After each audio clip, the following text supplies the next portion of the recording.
Last lecture में हमने chi square का यूज पढ़ा कि जो काई स्क्वायर टेस्ट है या फॉर्मूला कह ले, एक तो ये पॉपुलेशन के वेरिएंस को टेस्ट करेगा by using the sample data.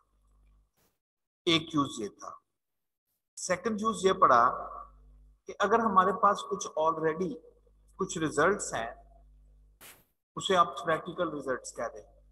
Theory ने वो रिजल्ट्स बताए हुए हैं। जैसे मैंने एक एग्जांपल दी थी कि मेंडल्स थ्योरी ऑफ हेरेडिटी है, ये एक स्टैंडर्ड रिजल्ट है और हम एक्सपेरिमेंट करते हैं और देखना चाहते हैं क्या हमारे जो एक्सपेरिमेंट, जिसको आप सैंपल रिजल्ट कह लो, वो कंपैटिबल हैं विद द थ्योरेटिकल रिजल्ट, वो एट पार हैं विद द थ्योरेटिकल रिजल्ट, वो उसी तरह से हैं जिस तरह से थ्योरेटिकल रिजल्ट कहते हैं कि इतना इतना होना चाहिए, क्या यही आ रहा है या उससे क्वाइट डिफरेंट है।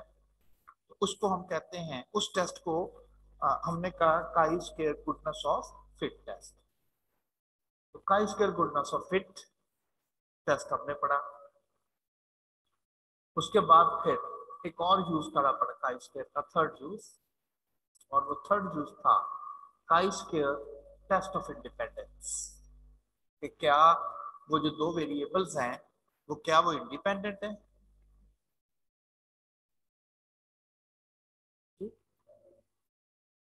आज अंदर करने का, आज 1 मिनट ही मुझे ना थोड़ा सा गाड़ी को अंदर करना, मैं आपका भी आ रहा, आप वेट कर।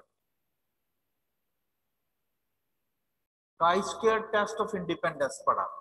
एट्रीब्यूट्स कहते हैं क्वालिटेटिव वेरिएबल को, और ऐसा टेबल जिसमें इन क्वालिटेटिव वेरिएबल्स का डेटा रखा जाए उसे हम कॉन्टिजेंसी टेबल कॉल करते हैं।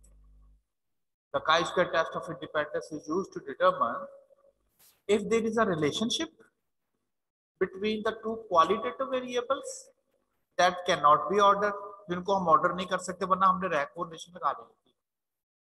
The data can be displayed in a table called contingency table, where each row represents a category for one variable and each column represents the category for the other variable. और फिर हमने उसके ऊपर ये test of independence वाला एक chi square का procedure adopt किया और उसके बाद फाइनली डिसाइड किया क्या इनमें कोई रिलेशन है या नहीं। ये तो काई स्क्वायर के यूज हो गए। यहां तक समझ ले कि हमारा कोर्स कंप्लीट हो गया। एक ऐसा क्वेश्चन जो आपके पास पेपर में आया है, इसी चैप्टर से रेलेवेंट और रूटीन में आ रहा है, वो भी हम डिस्कस करते हैं। The following data represent the grades obtained by different students in last year. ये कोई कॉलेज है और लास्ट ईयर का उसका रिजल्ट दिया गया है कि 15% जो स्टूडेंट थे उनका ए ग्रेड था, 40% स्टूडेंट्स का बी था, 25% स्टूडेंट्स का सी, 10% स्टूडेंट्स का डी और 10% स्टूडेंट्स का एफ ग्रेड था। ये थी स्टूडेंट की परफॉर्मेंस, किसी कॉलेज के स्टूडेंट्स की लास्ट ईयर के रिजल्ट की परफॉर्मेंस, कितने परसेंट लोगों का ए बी सी और D. In this year 36 students got A grade. इस साल रिजल्ट आया उसमें 36 स्टूडेंट का ए ग्रेड आया है। 70 गॉट बी ग्रेड, जो 70 स्टूडेंट्स हैं उनका बी ग्रेड है। 60 got C grade, 16 got D grade and 18 got F grade. तो इस साल जो बच्चों ने पेपर दिए उनके कितने कितने ए बी सी डी और एफ ग्रेड्स हैं ये मेंशन है। क्वेश्चन क्या है? Test the hypothesis that performance of students is similar to the previous year. यानी कि इस साल जो बच्चों के ए के B C D grade pattern आया है वो कंपैटिबल है, उसी तरह का है जिस तरह से पिछले साल बच्चों के A B C D grade आए थे। कहता हाइपोथेसिस टेस्ट करके बताएं कि this year grade performance is similar to the previous year. अब ये गुडनेस ऑफ फिट की तरह का नहीं है कि इस साल जो रिजल्ट है वो कंपैटिबल है लास्ट ईयर के रिजल्ट के, इस साल के रिजल्ट उसी तरह के हैं जिस तरह से पिछले साल आए थे। गुडनेस ऑफ फिट में क्या करते हैं कि ये जो डेटा है ये उसी तरह का है जिस तरह से स्टैंडर्ड कहता है। स्टैंडर्ड मतलब कॉइन है, फेयर है, तो फेयर कॉइन डेटा तो ये कहता है कि अगर 100 दफा है तो 50-50 आने चाहिए। तो क्या हमारा डेटा उसी तरह का आ रहा है? बिल्कुल इसी पैटर्न पे कि इस साल के जो ग्रेड परफॉर्मेंस है वो similar to the previous year है। पहला बात तो H0 और H1 लिखना, और मैंने कहा था ये थ्योरेटिकल लिखा जाता है। This year performance is similar to the previous year, और H1 this year performance is not similar to the previous year. अब ये तो आगे ग्रेड, ये आगे परसेंटेज। इस साल हमने क्या ऑब्जर्व किया है? 36 स्टूडेंट के ए ग्रेड ऑब्जर्व किए, 70 लोगों के बी ग्रेड ऑब्जर्व किए, 60 और 200 बच्चे जो है वो एग्जाम में अपीयर हुए, और हमने बच्चों के ग्रेड परफॉर्मेंस को नोट किया कि कितने परसेंट के ए हैं, कितने परसेंट के बी हैं, सी हैं और डी हैं। ये तो थी ऑब्जर्व डेटा। अब एक्सपेक्टेड डेटा कैसे कैलकुलेट करना, बस यही इसमें प्रॉब्लम है। बाकी आपको फॉर्मूले का पता है, बाकी सारा प्रोसीजर पता है, एक्सपेक्टेड कैसे कैलकुलेट करना ये हमारा कंसर्न। देखिए, अगर इस साल बच्चों की परफॉर्मेंस पिछले साल जैसी ही है, फिर तो ए ग्रेड आने चाहिए थे 15%, क्योंकि इस साल ए ग्रेड उतने ही आए हैं जितने पिछले साल आए थे, तो 15% बच्चों के ए ग्रेड आने चाहिए। कितने में से 15% बच्चों के? 200 में से। तो फिर एक्सपेक्टेशन के मुताबिक अगर इस साल परफॉर्मेंस पिछले साल की तरह की है तो 15% बच्चों के ए ग्रेड होने चाहिए। तो 15% of 200 that must be A grade. Calculate कर लेते हैं।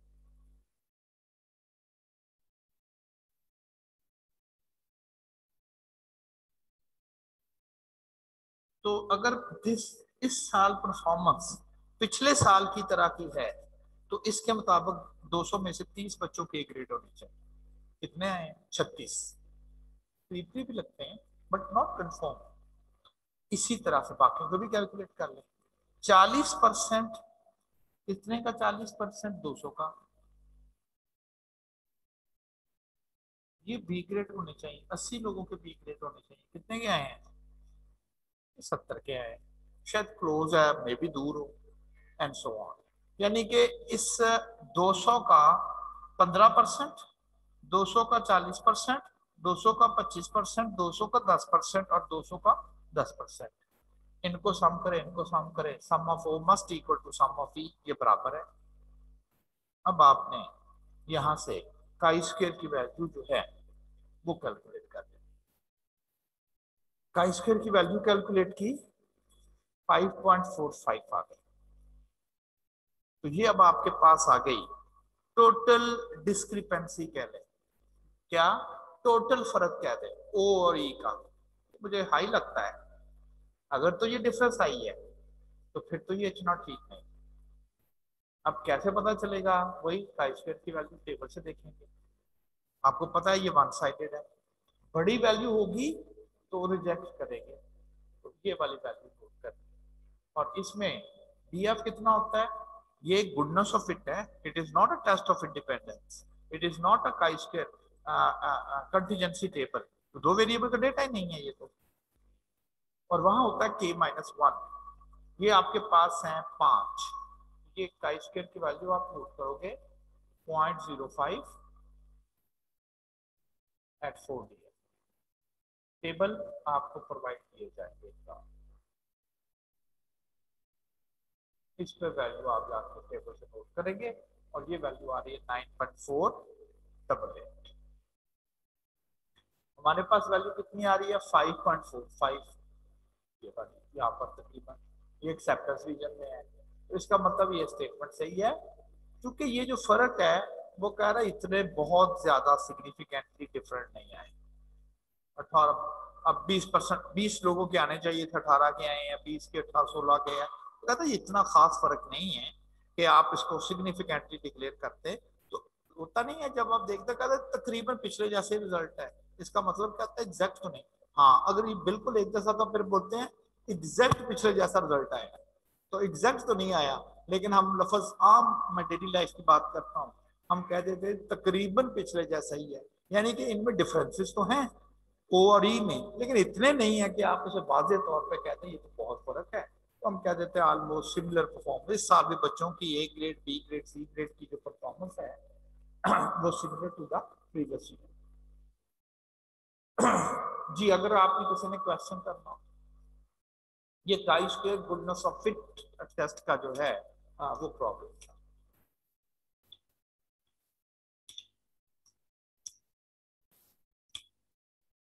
ये महल पेज आपके नोट्स में अवेलेबल नहीं है, तो आप जस्ट इसकी एक पिक ले लें बजाय इसके कि आप कह दोबारा से सेट कर दें। जी इसकी आप एक पिक ले लें। जी ये कंप्लीट है, जस्ट इसकी पिक ले लें और बाद में अपने नोट्सों में हैंड रिटन जो है वो उसमें शामिल कर दें।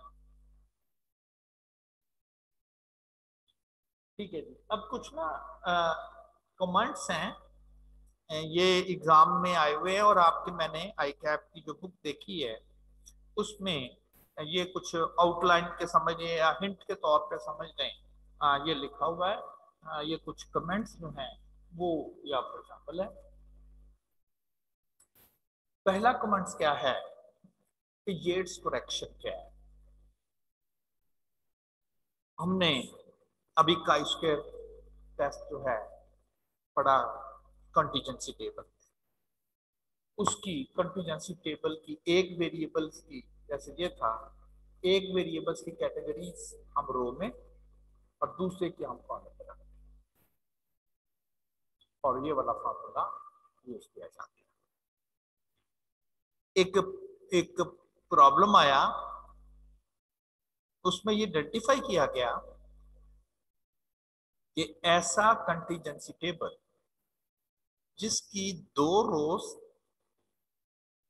और दो ही कॉलम, यानी कि एक वेरिएबल है, आप ऐसा कह लें टेबल ये नोट किया गया है कि क्या किसी स्टूडेंट का मेल या फीमेल होना इसके रिजल्ट से रिलेट करता है कि वो स्टूडेंट जो है वो पास है या फेल है। ठीक है ना, when there is any relation between the gender of the student and its performance in exam, कि जी मेल ही ज्यादा पास हुए हैं या फीमेल ही ज्यादा पास हुई है, क्या ताल्लुक है। इस टेबल की डायमेंशन है 2x2, दो रोज दो कॉलम। प्रूफ ये किया गया, आप समझ लें येट्स ने आइडेंटिफाई ये किया कि बाकी तो ये फार्मूला ठीक है, लेकिन उसने उसने आइडेंटिफाई किया था कि अगर टेबल की डायमेंशन 2x2 हो, दो रोज दो कॉलम, तो इस फार्मूले से जो रिजल्ट आता है वो अपवर्ड बायस होता है। अपवर्ड यानी कि वो थोड़ा ज्यादा बताता है, जैसे 10 आना चाहिए था वो 11.5 बता देता है, ऐसे करके अपवर्डली बायस बताता है। बाकी कहता सबके लिए ठीक है, लेकिन सिर्फ अगर 2x2 का टेबल हो कॉन्टीजेंसी, उसमें ये फार्मूला जो है वो आपको अपवर्डली बायस्ड रिजल्ट देता है। अब फिर क्या करना, कहता जी फिर आप एक करेक्शन करते हैं और उसी को हम क्या बोलते हैं, येट्स करेक्शन। कहता है Yates correction is a correction made to the account for the fact that chi-square test is biased upwards. उसने प्रूफ किया था अपवर्ड ही है फॉर अ 2x2 कंटीजेंसी, हर एक के लिए नहीं, सिर्फ स्पेसिफिकली इस डायमेंशन के कंटीजेंसी टेबल के लिए काई स्क्वायर का जो फॉर्मूला हम यूज करते हैं वो कहता है upward bias. And upward bias tends to make results larger than they should be. जितना होना चाहिए था उससे वो जरा लार्जर ही बताता है। For a 2x2 contingency table the Yates correction is usually recommended। अब यहाँ पर वो एक्चुअली येट्स करेक्शन जो है वो टेक्निकल टेक्निकली मुझसे मिस हो गई है कि ये येट्स करेक्शन जो है ये है क्या, तो बता दो दिया येट्स करेक्शन अप्लाई कब करना। अब एग्जाम में भी आपको एक्चुअली वो येट्स करेक्शन अप्लाई करके कैलकुलेशन तो नहीं कहता, बस पूछता येट्स करेक्शन कब लगाते हैं, रीजन बता दी। When there is a 2 by 2 contingency table the result will be upwardly biased, that's why we apply the Yates correction. लेकिन अगर येट्स करेक्शन पूछा जाए कि येट्स करेक्शन है क्या, तो येट्स करेक्शन ये है कि आपने जब O माइनस ई कर लेना है, इसकी वैल्यू को आपने एब्सोल्यूट करना है, यानी कि O माइनस ई और साइन छोड़ देना है, फिर इसमें से मजीद 0.5 ये माइनस करना है, ये है येट्स करेक्शन। उसके बाद इसका स्क्वायर करना और डिवाइड कर और सम कर देना, ये है chi square with Yates correction, corrected chi square. तो येट्स करेक्शन क्या हुई, O माइनस ई कैलकुलेट कर लें और उसमें से मजीद 0.5 सब्ट्रैक्ट कर दें। अब इसको एब्सोल्यूट ही क्यों करना मतलब जरूरी है, एब्सोल्यूट क्यों कर रहे हैं? एब्सोल्यूट देखें, फर्ज करें आपके पास एक O है, E है, ये 6 है, ये 8 है, ये 9 आ रहा है और ये 7 आ रहा है, like this and so on. जब आप O माइनस ई करेंगे तो यहां पर रिजल्ट आएगा 6 माइनस 8 विच इज -2 और 9 minus 7 which is 2 and so on. अगर कहा दिया जाए कि येट्स करेक्शन भी अप्लाई करनी है, तो आप कहेंगे इसको जरा थोड़ा सा करेक्ट करें, ये अपवर्डली बाइस्ड है, इससे थोड़ा सा नेगेटिव 0.5 कर, मैंने एब्सोल्यूट नहीं लिया। अब -2 जो कि O माइनस ई है, नेगेटिव 0.5, ये तो और बढ़ गया। क्यों? जब आप इसका स्क्वायर करेंगे बाद में, इसी को स्क्वायर भी तो करना है ना, तो ये पहले 2 का स्क्वायर करना था, अब आपको 2.5 का स्क्वायर करना, वो तो उससे भी बढ़ जाएगा, ठीक है ना, वो तो उससे भी बढ़ जाएगा। फिर कह दिया जाता है साइन छोड़ दे। जब आप साइन छोड़ दोगे तो फिर 2 में से नेगेटिव 0.5 करोगे तो ये नेगेटिव 1.5 है, 1.5, और इसका स्क्वायर करोगे, पहले 2 का स्क्वायर करना था, अगर करेक्शन नहीं है, करेक्शन अप्लाई करोगे तो 1.5 का स्क्वायर करना। तो हमें तो आंसर थोड़ा सा पहले ही ज्यादा था, अगर साइन साथ रखेंगे -2 -0.5 तो वो तो -2.5 बन जाएगा, और स्क्वायर में जाके 2 के स्क्वायर करने की बजाय आप 2.5 का स्क्वायर करेंगे, वो तो फिर और आंसर बढ़ जाएगा। इसको हम येट्स करेक्शन बोलते हैं, क्योंकि एग्जाम में कोई पूछा नहीं गया, कोई कैलकुलेशन नहीं आपसे रिक्वायर की गई, सिर्फ ये कहा गया कि येट्स करेक्शन कब अप्लाई की जाती है, और नीचे उसने रीजन दी थी, तो उसमें से रीजन पिक करें कि when there is a 2 by 2 contingency table, chi-square formula is upwardly biased, for its adjustment we use the Yates correction which is 0.5 to subtract this from O minus E absolute, ये है Yates correction। ये 3-4 comments हैं without proof हैं, देने नहीं चाहिए, क्योंकि अगर आपको उसने आपके कोर्स में उसका न्यूमेरिकल नहीं रखा तो फिर इसका कोई तुक नहीं था, लेकिन चूंकि आपकी बुक में मेंशन है तो मैंने इसलिए यहाँ नोट कर दिए।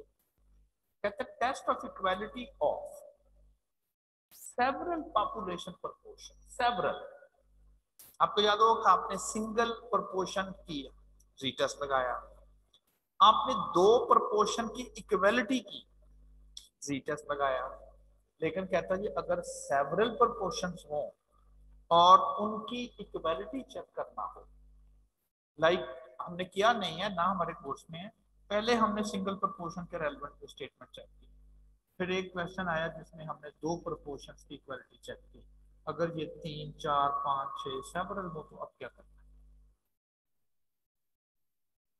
कहता chi-square टेस्ट से भी किया जा सकता है। कैसे, ये नहीं मैंने आपसे डिस्कस किया, ना कोई न्यूमेरिकल किया, ना ही करना है, बस इतना याद रखें, if we want to test the equality of several, दो से ज्यादा, तो वो use the chi square test. अच्छा, दो के लिए भी किया जा सकता है, दो के लिए भी, इतने के लिए भी आप दो के लिए जी भी कर सकते हो, आपने जी किया है, काई स्क्वायर से भी किया जा सकता है। तो काई स्क्वायर तो जनरल है, एक के लिए नहीं किया जा सकता, लेकिन सेवरल के लिए या दो के लिए किया जा सकता है। तो आपने इसको एज अ हिंट के तौर पे बस आपने इसको याद रखना है कि if we want to test the equality of several population proportion, chi square test is the appropriate. फिर जैसे डिस्ट्रीब्यूशंस जो हैं, बाइनोमियल, नॉर्मल, पॉइसन, ये आपस में लिंक है कि जी एन लार्ज हो जाए, पी स्मॉल हो जाए तो बाइनोमियल पॉइसन बन जाती है, n p, n q greater than 5 हो तो बाइनोमियल नॉर्मल बन जाती है। तो इनके आपस के रिलेशन मेंशन है। और ये जो टेस्ट हैं, G test, T test, chi square, ये भी लिंक है। कैसे? अगर आप एन लार्ज कर दिया जाए तो टी की बजाय आप याद है ना जी लगाते हैं, यहां पर भी है। अगर हमारे पास एक स्टैंडर्ड नॉर्मल वेरिएबल हो, स्टैंडर्ड वेरिएबल हो, वो जी की बात कर रहे हैं, याद है ना जी। अभी जो हमने पढ़ा ना जी का फार्मूला क्या है, x bar minus mu over square root of sigma square over n, ये है स्टैंडर्ड वेरिएबल। कहते हैं अगर आप उसका स्क्वायर कर दें, किसका, स्टैंडर्ड वेरिएबल, वो का स्क्वायर। तो जी, जी एक स्टैंडर्ड वेरिएबल है, अगर आप इसका स्क्वायर कर लें तो वो कहता है काई स्क्वायर वेरिएबल में बदलता। G test will convert to the chi square test. बस प्रैक्टिकली याद करें, square of a standard variable is a chi square variable, लेकिन काई स्क्वायर में तो डीएफ भी होता है, जी में तो नहीं होता। तो डीएफ कितना लेना है, जितने ये स्टैंडर्ड वेरिएबल है, सिर्फ एक ही है, तो इसका 1 डीएफ, 1 डीएफ। अगर कहता है ये सम करें, स्क्वायर करें, अगर के स्टैंडर्ड वेरिएबल्स हो, के यानी कि एक स्टैंडर्ड वेरिएबल, फिर एक और स्टैंडर्ड वेरिएबल, अप टू के स्टैंडर्ड वेरिएबल, कहता है इनका स्क्वायर करके सम कर लें सारे स्टैंडर्ड वेरिएबल्स को। अब क्या बनेगा, कहता है ये भी का स्क्वायर बनेगा, ये भी का स्क्वायर बनेगा। इसका डीएफ कितना होगा, जितने हैं, कितने जमा किए, के वेरिएबल जमा किए, तो के डीएफ होगा इसका। 1 है तो 1, के है तो के। फिर ये दो काई स्क्वायर की चूज बताया आपको। काई स्क्वायर डिस्ट्रीब्यूशन उसके कैरेक्टरिस्टिक है, chi square distribution is positively skewed, याद है ना उसकी शेप, ये पॉजिटिवली स्क्यूड है, नॉट सिमेट्रिक, विद रेंज 0% कम से कम वैल्यू उसकी 0 और ज्यादा से ज्यादा वैल्यू उसकी इनफिनिटी। ये भी एग्जाम में आया हुआ। What is the range of a chi square 0 to infinity, what is the shape of a chi square positively skewed. Chi-square test can be used to test the agreement between sample distribution, जो sample से लिया है, theoretical distribution theory का कहती है, coin is fair theory ये कहती है, तो फिर तो 50% head और 50% tail। theory कहती है, Mendel's theory कहती है 9331 रेशो। तो हम क्या करते हैं, काई स्क्वायर गुडनेस ऑफ फिट यही नहीं है कि हम जो सैंपल से लेते हैं उसमें डेटा कैसे डिस्ट्रीब्यूट हुआ है, और थ्योरी कहती है कि डेटा ऐसे डिस्ट्रीब्यूट होना चाहिए, उसके दरमियान एग्रीमेंट एग्री करता है कि नहीं उस तरह का है या नहीं, तो हम उसकी वैल्यू जो है वो डिटरमिन करते हैं। ठीक है जी, चलिए अब यहां तक आपका ये जो टेबल है और ये कंप्लीट हो जाता है आपका स्टैटिस्टिक्स का कंप्लीट कोर्स। अब जरा गौर से सुनिएगा कि मैं क्या कहने जा रहा हूं। आज आपके पास फ्राइडे है, then there is a Saturday and then there is a Sunday. वैसे तो मैंने कहा था कि आपने साथ साथ अपने प्रॉब्लम सॉल्व कर, साथ साथ। अगर आप समझते हैं कि टाइम हमारे पास कम है और प्रॉपरली हम नहीं कर पाएंगे, तो एक काम ये करें, मैंने जो आपको अपनी बुक में प्रैक्टिस एक्सरसाइजेस दी हैं वो ज्यादा इंपॉर्टेंट थी जब आपके पेपर होने थे सब्जेक्टिव। सब्जेक्टिव समझते हैं आप, थ्योरी जब पहले स्टाइल था वो ज्यादा इंपॉर्टेंट है। अब आप समझ लें कि चूंकि आपके पेपर है एमसीक्यूज, और एमसीक्यूज पैटर्न किस तरह से है, तो आपको मैं अब फिक्स कर रहा हूं कि चाहे आप मेरी जो प्रैक्टिस एक्सरसाइजेस हैं वो रहने दें, क्योंकि वो उसमें ज्यादातर तो ज़ाहिर है लेंथी क्वेश्चन थे, सब्जेक्टिव टाइप क्वेश्चन। आप करेंगे दाऊद शाहिद की जो बुक है जो आपको दी है, उस बुक को आपने ले लेना है, और उसमें से जहां से टेस्ट ऑफ हाइपोथेसिस का चैप्टर स्टार्ट होता है वहां से आपने अपने क्वेश्चन जो हैं वो आपने तैयार कर। बहुत सारे क्वेश्चन तो सिंपल सिंपल सीधे सीधे हो जाएंगे, वो आप कर लीजिएगा, और जो आप रह जाएंगे वो मंडे वाले दिन आप मुझसे पूछेंगे। तो स्टेटिस्टिक्स मैथ्स का हमारा चल रहा होगा, स्टेटिस्टिक्स कैसे हम अब chapter by chapter wise access, क्योंकि हमने एक्सरसाइजेस नहीं ना की, मैंने कहा था कि एंड पे देखेंगे। अब समझ लें कि एक किस्म की रिवीजन भी हो जाएगी आपकी, और जो भी आपको एक्सरसाइजेस से प्रॉब्लम आएगा वो टर्न बाय टर्न आप प्रॉब्लम जो है वो पूछ लें। तो मंडे वाले दिन आपने टेस्ट ऑफ हाइपोथेसिस के रेलेवेंट जो प्रॉब्लम्स हैं, जो क्वेश्चन हैं, वो आपने उससे करें। ठीक है जी। लास्ट टाइम हमने जो चैप्टर स्टार्ट किया था इंटरेस्ट का, उर्दू में जिसे सूद बोलते हो, कि इंटरेस्ट है क्या। इंटरेस्ट आप कह लें कि वो फीस है, वो रेंट कह लें कि कोई आपसे पैसे लिए मे बी बैंक ने, और उस पैसों को यूज किया, इस तरह से घर यूज करते तो घर का रेंट, गाड़ी यूज करते तो गाड़ी का रेंट, पैसे यूज किए तो पैसे का रेंट, उसको हम इंटरेस्ट कह देते हैं। इंटरेस्ट में पहली टाइप हमने पढ़ी सिंपल इंटरेस्ट। सिंपल इंटरेस्ट क्या है कि जो आप इन्वेस्टमेंट करते हो या लोन लेते हो, इन्वेस्टमेंट करेंगे तो आपको इंटरेस्ट मिलेगा, लोन लेंगे तो आप इंटरेस्ट पे करोगे। वो जो आप इन्वेस्टमेंट करते हो, बैंक में पैसे रखते हो, जिसे प्रिंसिपल कहा जाता है, बैंक आपसे इंटरेस्ट रेट डिसाइड करता है, जिसे रेट ऑफ इंटरेस्ट बोलते हैं। परसेंटेज फॉर्म में होता है, यूजुअली पर एनम होता है, यूजुअली वो आपसे रेट तय करता है। और फिर जितनी देर के बाद, मैंने कहा ना जैसे पर ईयर है, उतनी देर के बाद वो उसका रेंट कैलकुलेट कर देता है, यानी कि इंटरेस्ट। फर्क ये है कि वो आपकी इन्वेस्टमेंट में उस इंटरेस्ट को शामिल नहीं करता, जिसकी वजह से हर साल जो इंटरेस्ट की वैल्यू है वो सेम ही रहती है, क्योंकि प्रिंसिपल 100 है, प्रिंसिपल वही रहता है। जो पैसे कमाते हैं वो प्रिंसिपल में तो जाते ही नहीं है। तो मैं लफ्ज बोलता होता हूँ प्रिंसिपल अपडेट नहीं होता, रिमेन्स द सेम रहता है। इसलिए आप पहले साल का इंटरेस्ट कैलकुलेट कर ले, आप 10वें साल का कर लें, 10% 100 का वो 10 ही रहना है, चाहे वो पहले साल हो, 10वें साल हो, 50वें साल हो, क्योंकि हर साल कैलकुलेशन ओरिजिनल प्रिंसिपल 100 पर होती है अगर आपने 100 रुपए इन्वेस्ट किया है। इसकी बेस पे एक फार्मूला जो आपसे डिस्कस किया कि इंटरेस्ट की अमाउंट कैसे कैलकुलेट करते हैं। इंटरेस्ट अमाउंट एक है रेट ऑफ इंटरेस्ट, 10 ऐसे ही है ना।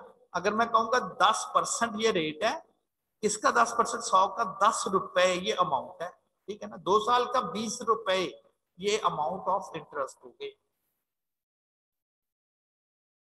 फिर हमने एक प्रॉब्लम किया जिसमें अमाउंट, या इसको मैंने कहा फ्यूचर वैल्यू भी कहते हैं, फ्यूचर मुस्तकबिल की वैल्यू, प्रेजेंट आज इतनी है, फ्यूचर में कितनी हो जाएगी, बढ़ जाएगी, इंटरेस्ट इसे बढ़ाएगा।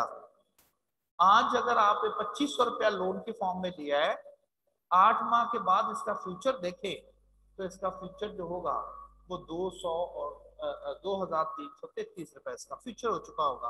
तो प्रेजेंट में क्या ऐड होता है, प्रेजेंट में इंटरेस्ट ऐड होता है और उसका फ्यूचर बढ़ जाता है। या अल्टरनेटिवली इसको अगर थोड़ा सा सिंप्लीफाई कर लें और पी इसमें से कॉमन ले लें, तो 1 प्लस RT के हिसाब से आप इसका अमाउंट कैलकुलेट कर सकते हैं। तो सेम सेम आंसर जी। यहां तक किसी ने कोई क्वेश्चन तो नहीं मुझसे करना?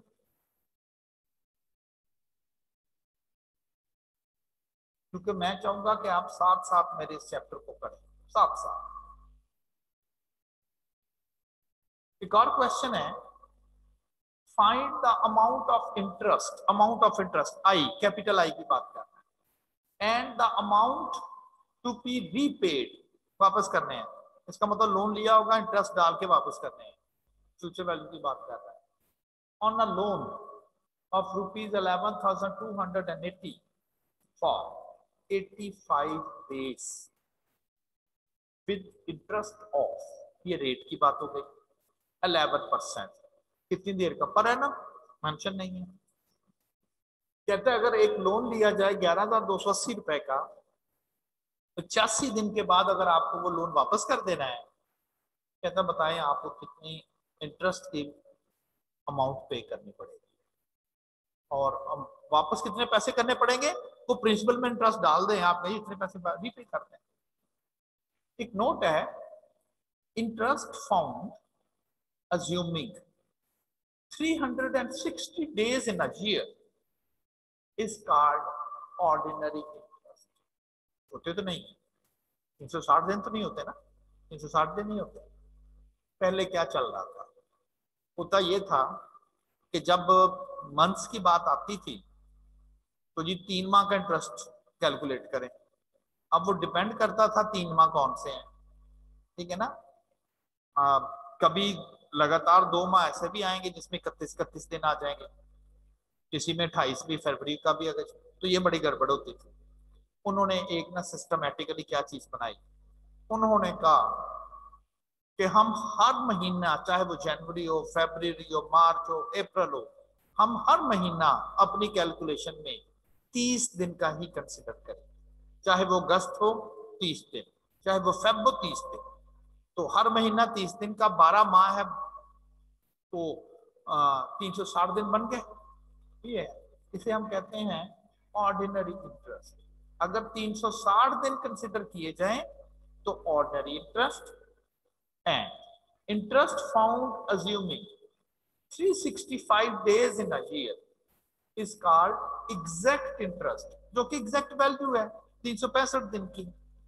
तो ये एक छोटा सा नोट था, मे बी एग्जामिनर साहब ये पूछ ले कि according to the ordinary interest how many days in a year, 360, और अगर एग्जैक्ट इंटरेस्ट हो 365। जब तक वो ऑर्डिनरी इंटरेस्ट का वर्ड नहीं बोलेगा हम एग्जैक्ट इंटरेस्ट ही कंसिडर करेंगे। तो इसके मुताबिक प्रिंसिपल है जो लोन लिया गया है 11,280, R is the rate of interest 11%। चूंकि ये पर एनम है तो टाइम भी 85 दिनों को मैंने एनम में बनाया, लेकिन 365 दिन लिए, इसलिए कि उसने ऑर्डिनरी का वर्ड नहीं लिखा था, बल्कि उसने कुछ लिखा ही नहीं था, तो मैंने बाय डिफॉल्ट उसको एग्जैक्ट इंटरेस्ट कैलकुलेट कर दिया। पी आर और टी आ गया ना। ये क्या है, इन ईयर, तो ये भी है इन ईयर। 288 पे 95 पैसे उसका इंटरेस्ट बनेगा 85 डेज का, और जो वापस उसे पैसे करने हैं वो प्रिंसिपल में इंटरेस्ट ऐड कर देंगे, तो उसे 11,588 रुपए ऐड करने हैं, या डायरेक्ट फार्मूला भी जो सिंप्लीफाई करके लिखा था क्या था, P into 1 plus R T, P into 1 plus R T. तो एग्जैक्ट सेम आंसर भी आपके पास आए। तो इस क्वेश्चन में ये चीज एक्चुअली समझाई गई कि ऑर्डिनरी और एग्जैक्ट इंटरेस्ट में एक्चुअली क्या डिफरेंस है। तो 360 दिन एक साल के क्यों कंसिडर किए जाते हैं।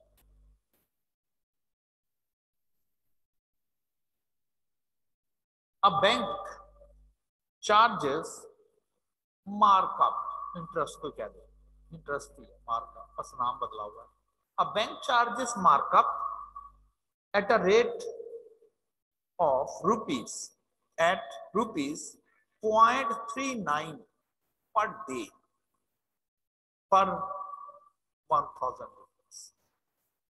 कहता है कोई बैंक है वो 1,000 के ऊपर एक दिन का 0.39 रुपीज एज इंटरेस्ट आपसे चार्ज करता है। A bank charges markup ₹0.39 per day पर 1000। एक दिन का 1000 रुपए के ऊपर अगर आप 1000 का लोन लेते हो तो एक दिन का उसका कहता जी लोन की मिकदार जो बनती है, अमाउंट ऑफ इंटरेस्ट बनता है वो 0.39 रुपीज है। कहता rate of markup as a percentage बताओ, मार्कअप रेट बताओ। इस वक्त क्या दिया हुआ है ये आपको, ये तो बड़ी बात है, प्रिंसिपल दिया हुआ है। ये तो है कि अगर इतना लोन लेंगे ठीक है, आई कैपिटल आई नहीं, ये पी दिया हुआ है। ये क्या दिया हुआ 0.39, ये रेट दिया हुआ इंटरेस्ट का, इंटरेस्ट का रेट तो पूछा हुआ है, rate of interest markup as a percentage वो तो बताना है, ये टी तो नहीं है, ये तो फिर कैपिटल आई नहीं।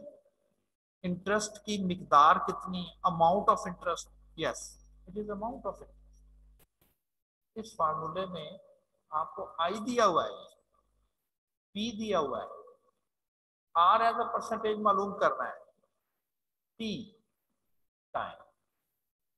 अब आप कहेंगे कि ये टाइम, देखें एक बात मैंने कही थी कि ये दोनों आपस में मैच होने चाहिए ना मैच। ये जो रेट है ये परसेंटेज में होता है और क्या है पर एनम, साल में। यहाँ जो आपने टाइम रखना है वो 1 साल, वो साल का टाइम रखना है, ईयर्स में रखना है टाइम, ईयर्स में। अब ये जो उसने अमाउंट कैलकुलेट की है 0.39 रुपीज, ये कितनी, इसका टाइम क्या है, इसका टाइम है एक दिन।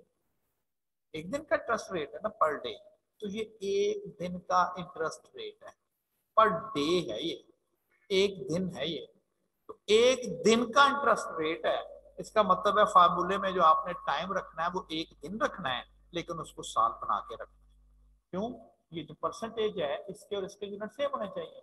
ये एक दिन का इंटरेस्ट है तो एक दिन का टाइम यहाँ रख देंगे, लेकिन सालों में कन्वर्ट कर, इसलिए यहाँ 1/365 किया गया। और आर के लिए आपने इसको सॉल्व कर लेना है, क्योंकि ये परसेंटेज फॉर्म में होता है इस फार्मूले में, तो हम आर की परसेंटेज हटा देंगे, 100 नीचे रख देंगे। तो अगर आपसे बैंक 1000 रुपए के ऊपर एक दिन के लिए 0.39 रुपीज चार्ज करता है, तो उस बैंक का जो रेट ऑफ इंटरेस्ट है वो 14.24% एनुअली आपसे वो बैंक रेट चार्ज। तो देखिए ना, आप एक अकाउंटेंट हैं और आपको ये नहीं पता कि किस हिसाब से डिडक्शन हुई है, इतना पता डिडक्शन हुई कितनी, 0.39 रुपीज हुई एक दिन की। ये नहीं पता चल रहा था कि किस रेट से उसने आपसे ये डिडक्ट कर रहा है कस्टमर से, तो ये बताया जा सकता है।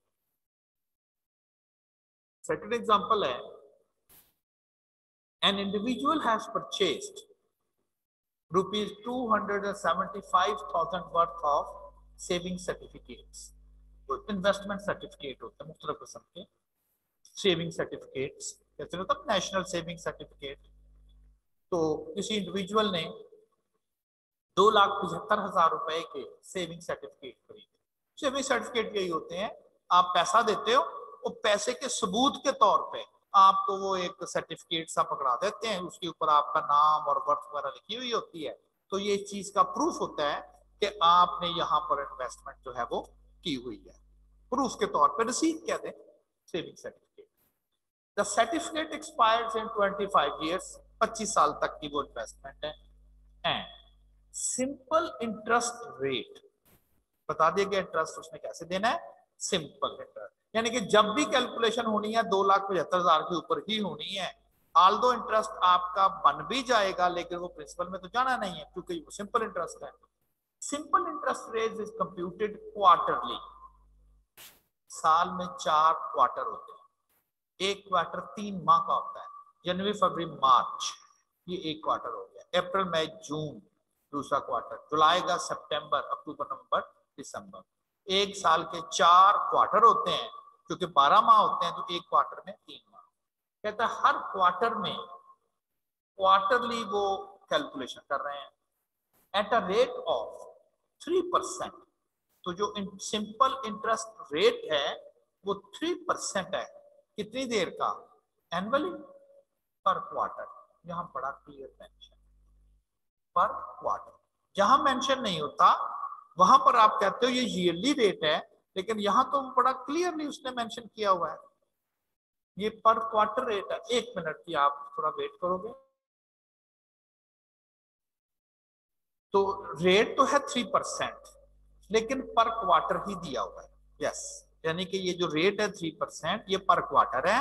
अब आपने फार्मूले में जो भी टाइम रखना है वो क्वार्टर में बदल के रखना है। अच्छा, इंटरेस्ट चेक्स, यानी कि जो इंटरेस्ट के कहता है चेक बना देता है, कैश नहीं देता। Interest checks are mailed to the certificate holders for every 3 months।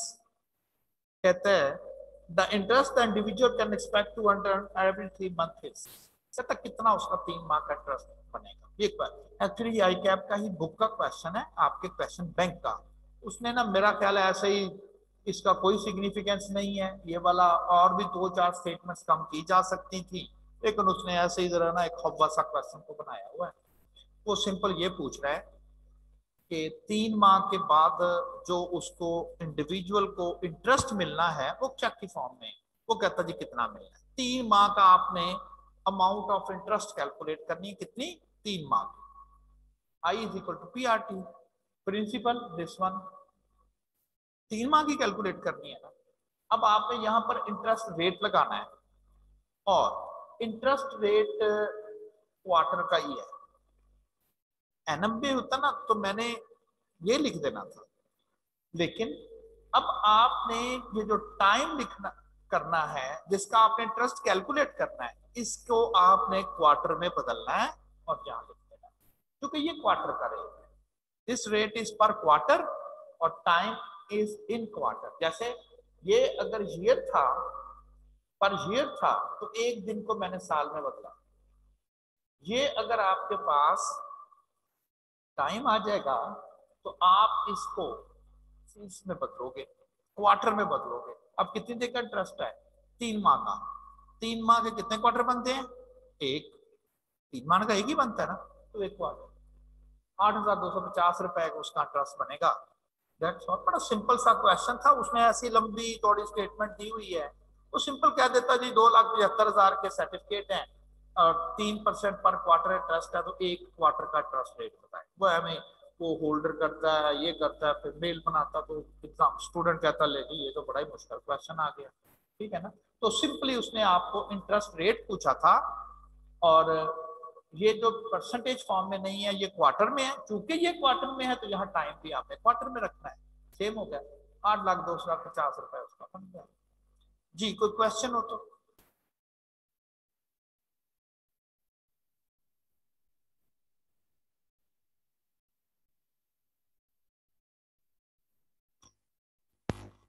जी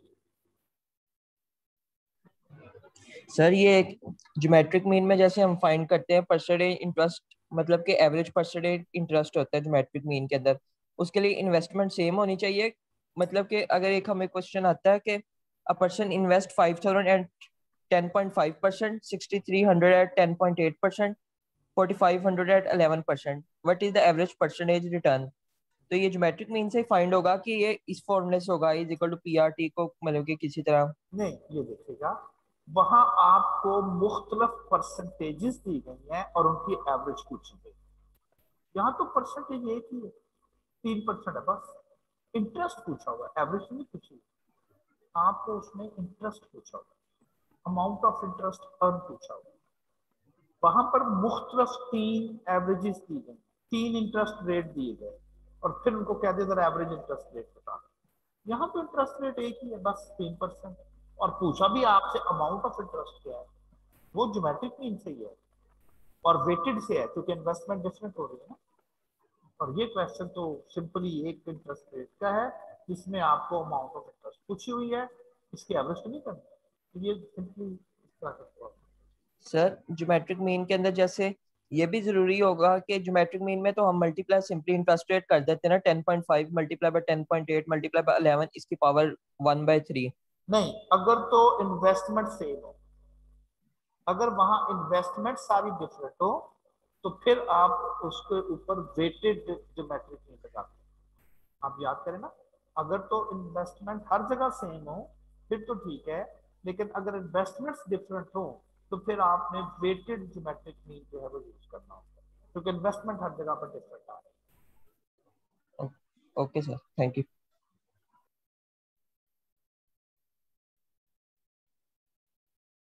अच्छा, अब एक्चुअली तो आप सिर्फ और सिर्फ एक फार्मूला याद करें सिंपल इंटरेस्ट में, ये ज्यादा से ज्यादा दो एक फार्मूला याद कर लें कि इंटरेस्ट कैसे कैलकुलेट करते हैं। I is equal to P R T, एक तो ये याद कर लें,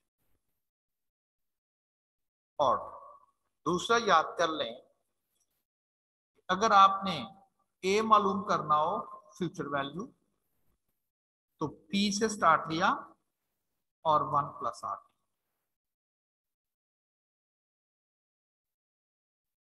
ये क्या वैल्यू कैलकुलेट करके देगा जो फार्मूले के लेफ्ट साइड पर है, ए अमाउंट। अब इसमें अगर नोट करें तो 4 अननोन है, ऐसे ही है ना, 4 अननोन। बजाय इसके कि मैं आपको कहूं कि अगर पी कैलकुलेट करना हो तो ये फार्मूला याद करें, अगर टी कैलकुलेट करना हो तो कुछ और फार्मूला याद करें, आर कैलकुलेट करना हो तो ये वाला फार्मूला याद करें। तो मुश्किल नहीं होगी कि आप ऐसे गड़बड़ करते रहे। आपको इक्वेशन सॉल्विंग आती है, आप कहें जी हम एक फार्मूला याद करेंगे, इसमें 4 टोटल है, 3 हमें पता होंगे, लाइक ये पता है, ये पता है, ये पता, तो आपने अमाउंट बता दिया। और जो इसमें मिसिंग होगी हम बजाय इसके कि अलग-अलग सबके फार्मूले याद करें, जो इसमें मिसिंग क्वांटिटी होगी हम उसको सॉल्व कर देंगे, ये ऐसा कोई इशू नहीं। तो अब आपने ऐसा ही करना है। अब ये क्वेश्चन क्या है, कहता प्रेजेंट वैल्यू फाइंड करें। मैंने कोई फार्मूला नहीं लिखा, मैंने कहा वो पहले वाला फार्मूला ही लिख ले, उसमें आप ए नहीं पी फाइंड कर लें। A sum of money that can be deposited today to yield another amount in future is called the present value of the future amount। Principal जिसे कहते हैं प्रेजेंट वैल्यू, लफ्ज है ना कि जी फ्यूचर, मैंने ये भी टर्म बोली थी ना कि जी फ्यूचर में तो ये होगा, आज कितना है, फ्यूचर में तो ये होगा, आज कितना है। कहता प्रिंसिपल फाइंड करें जिसे मैं प्रेजेंट वैल्यू कह रहा हूं when future value is given.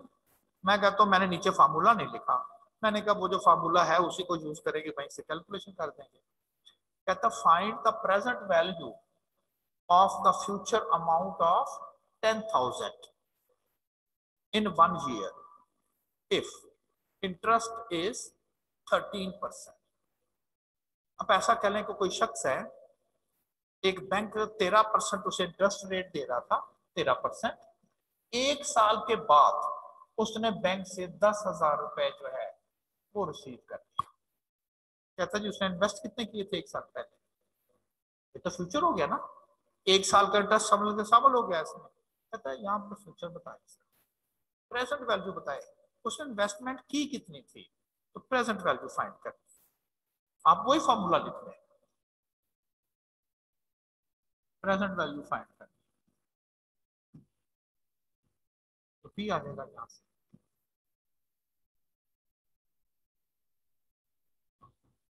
तो ये पी आ जाएगा।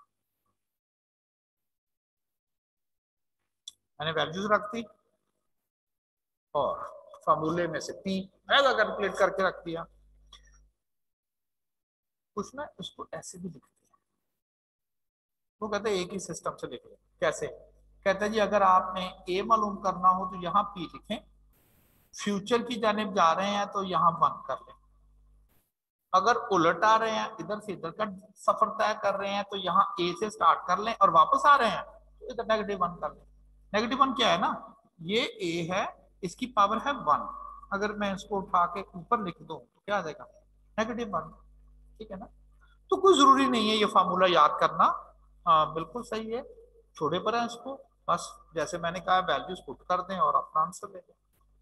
10 वैल्यूज मैंने पुट कर दी, वो डायरेक्टली फार्मूला समझ लें, एक सिमेट्री से मैंने बनाया है।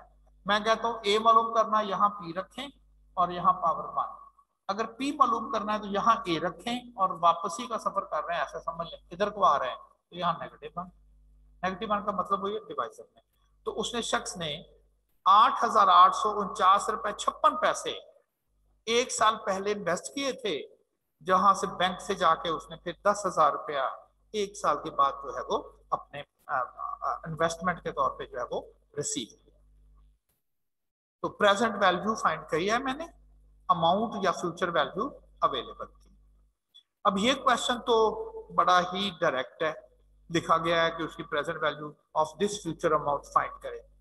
हो सकता है सारा क्वेश्चन यही हो, सिर्फ आपको कुछ ऐसे वो क्वेश्चन बोल दे, a person receives 10,000 from a bank after 1 year but is his investment a year before. उसकी इन्वेस्टमेंट थी कितनी? तो प्रिंसिपल कि यहां पर उसने एक साल के बाद 10,000 रुपया लिया है। कहता है ये पैसे यहाँ कितने थे जो एक साल के बाद 10,000 कट गए हैं। प्रेजेंट वैल्यू फाइंड करते हैं, ठीक है? तो प्रेजेंट वैल्यू फाइंड करते हैं। कहता है आज 8,849 रुपए 56 पैसे आज प्रेजेंट, और एक साल के बाद अगर 13% का इंटरेस्ट रेट देता है, आर इक्विवेलेंट, इक्वली का, हमको वो 10,000 है वो 8,000 है। वो कहता है इक्विवेलेंट है, ये एक ही बात है। वो कैसे जी? रखोगा जरा उसको बैंक में 13% के साथ, नहीं बनते 10,000 एक साल में, बन जाएंगे। तो आज के इतने एक साल के फ्यूचर इतना, we call this as equivalent. ये इक्वल तो नहीं है, तो भाई यहाँ रख दो, एक साल के बाद ये बन जाएंगे, बन जाएंगे, तो इक्विवेलेंट है। तो ऐसे ही जरा एक टर्म बोल रहा हूँ कि हम कहते हैं ये इक्विवेलेंट है। इक्वल का मतलब होता है ये भी 10,000 हो, ये भी 10,000 हो। तो इक्विवेलेंट इसीलिए कह रहा है कि एक ही बात है भाई, इक्विवेलेंट ही है, आप रखो इसको बैंक में, क्यों नहीं? हाँ, अलमारी में रखोगे तो फिर नहीं, ये लिखा हुआ साथ, अलमारी में रखोगे तो वो उतने ही रह जाएंगे, चाहे उतने भी ना रह जाए, चूहे खा जाए हैं। तो बैंक में इन्वेस्ट करोगे तो इसके बराबर चले जाएंगे, तो इसलिए हम इसको इक्विवेलेंट का वर्ड जो है वो कॉल कर देते हैं, equivalent.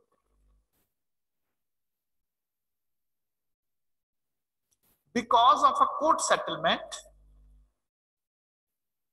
Ali have to pay, Ali को पे करने हैं 5,000 टू बशीर। उनका कोई आपस में झगड़ा हो गया, तो पैसों का लेन देन का मामला था, वो कोर्ट में चले गए।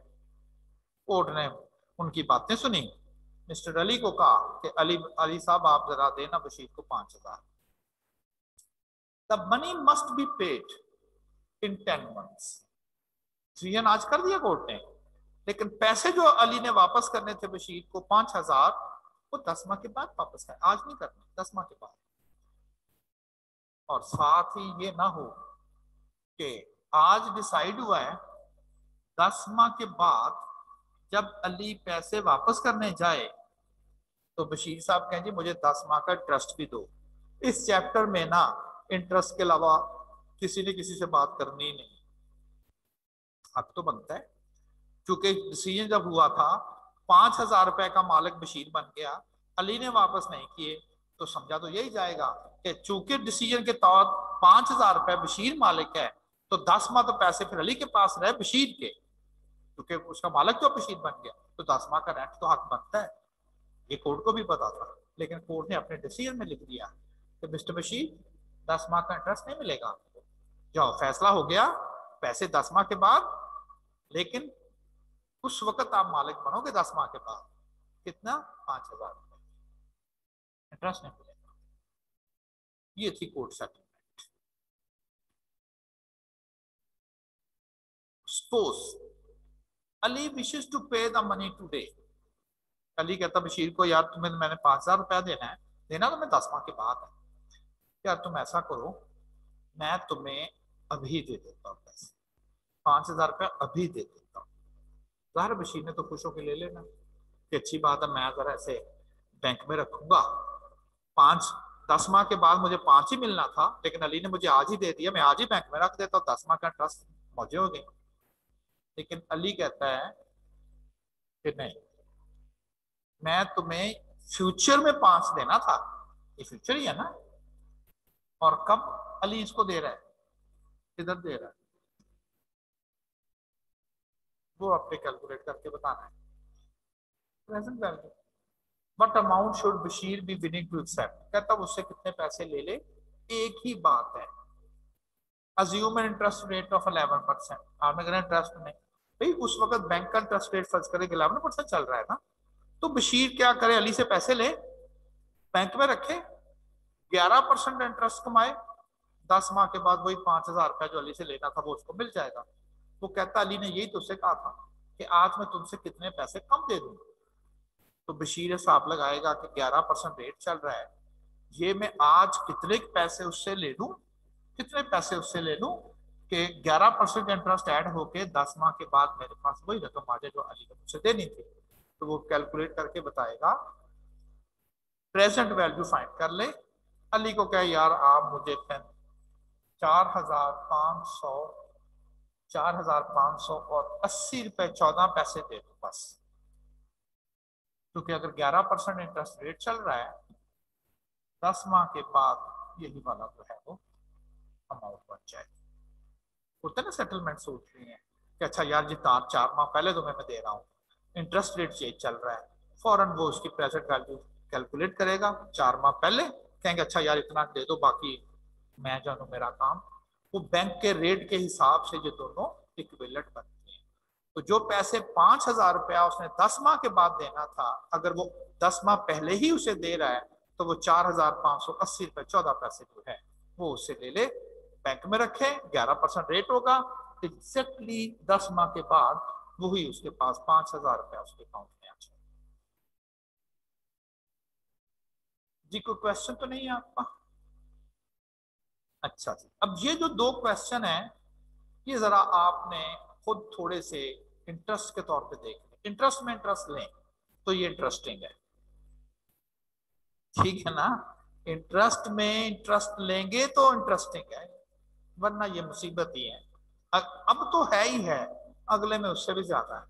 जब यही नहीं पता चला, टीचर कहता है ये आपको पता है, ये मैंने जल्दी से interest rate future value present value calculate किया, आपने कहा ना वो बन के आप प्रेजेंट वैल्यू उधर तो छोड़ दिया था चैप्टर।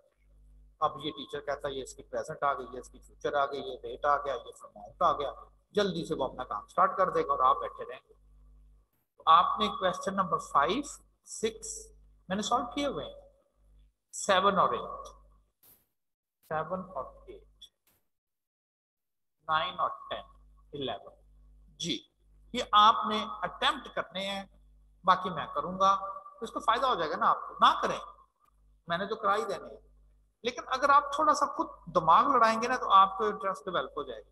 देखिए मैं समझता हूं कि अगर कोई क्वेश्चन आपको एक्सरसाइज दी हो ना और आप एक काम करें और आपसे वो काम हो जाए या क्वेश्चन सॉल्व हो जाए तो फिर आपकी इंटरेस्ट होती है पगला भी पकड़ते, अगर पहला ने वो कहा यार छोड़ो पर, और बस यही से काम खत्म हो जाता है। लेकिन घरों में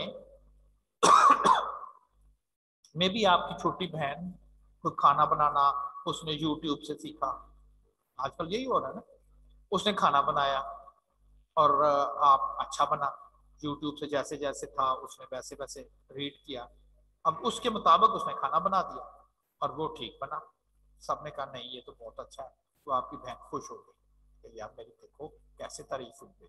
अब उसकी कोशिश होगी अच्छा मैं जरा और एक रेसिपी ढूंढूं, लेकिन वो गरीब इतनी एफर्ट से खाना बनाया, सारे कहें ओ ये क्या बना दिया तूने, इससे तो अच्छा था हम भूखे रह लेते।